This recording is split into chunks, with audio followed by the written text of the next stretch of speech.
Good Tuesday morning, Mount Olive Church family and friends, everybody that joins us for devotions. As we do another week here of devotion, I hope you're having a great start to the week and get my page shared here. I hope you got to watch the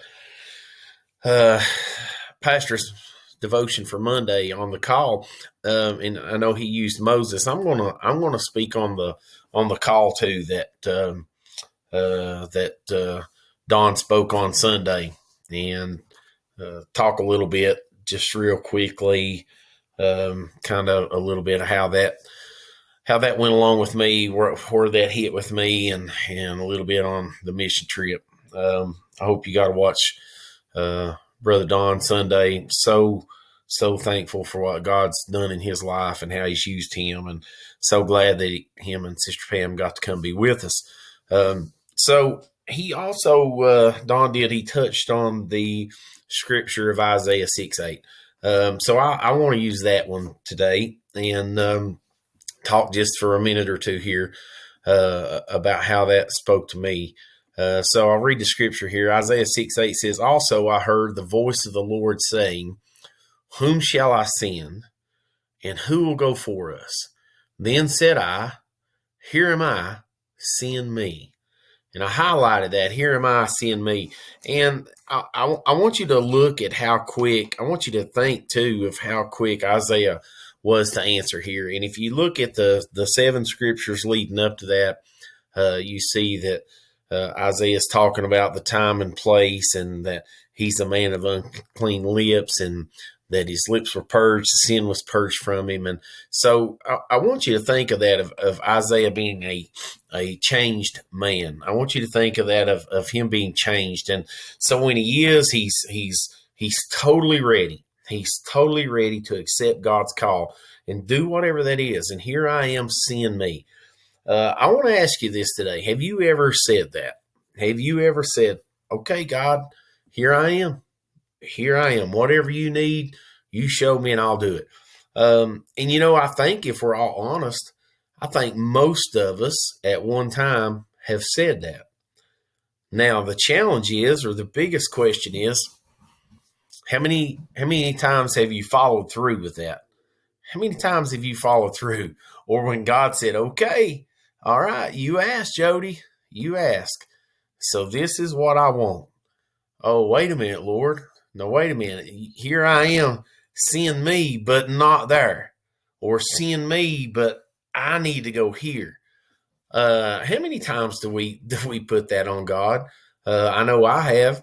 And I'm going to share just a little bit about how that kind of worked for me. And this all come playing back to me Sunday when Brother Don was talking.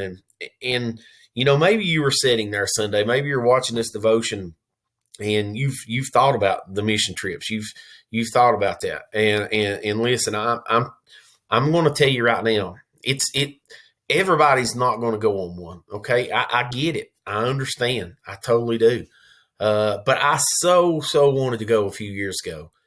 And, Don said something the other day, what if you got 2 weeks vacation? Give one of those to God.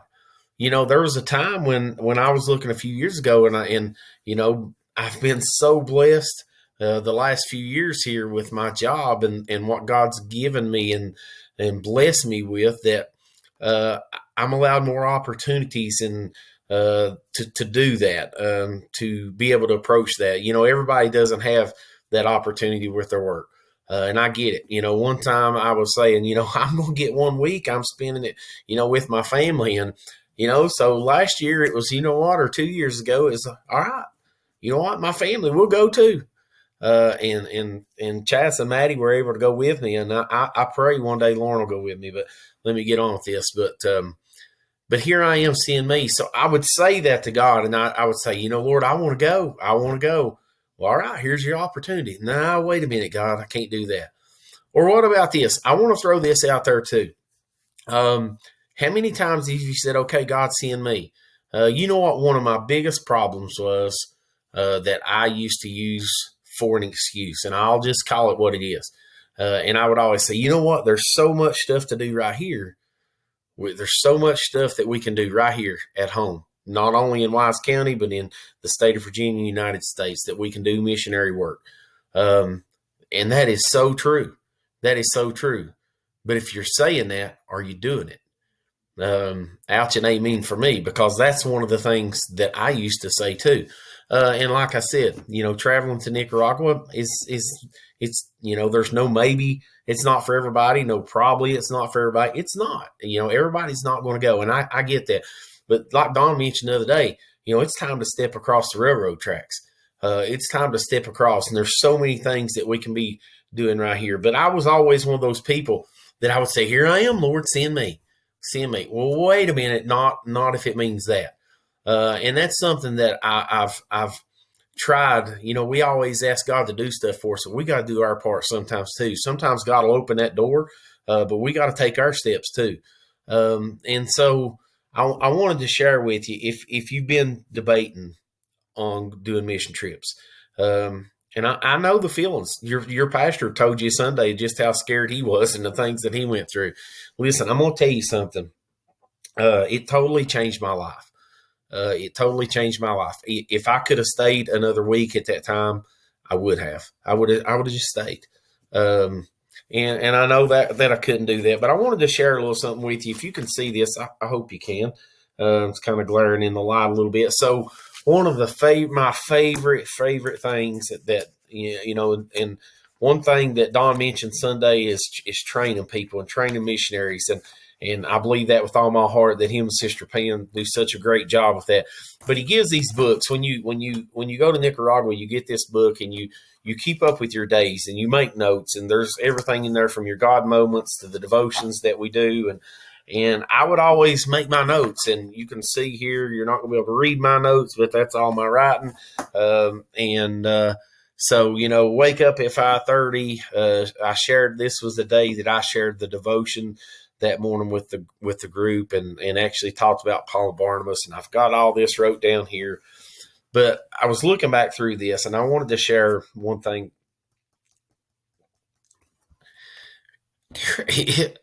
It's hard for me to even talk about it.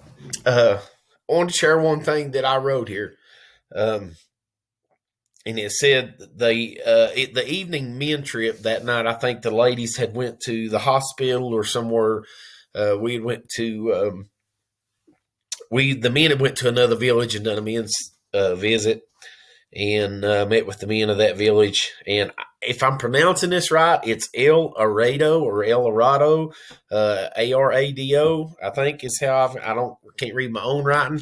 Maybe Don can comment on one of our posts and tell me if I'm saying that right. But I wrote in my notes, the night that changed me the most. And I met my friend Nelson.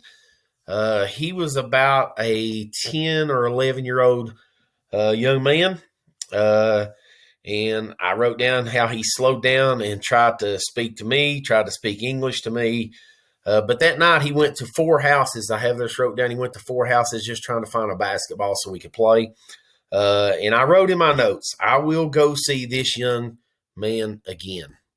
And he gave me a big hug when I left. I hope to fulfill that. I hope to do that this year. I hope we get to go back to that village.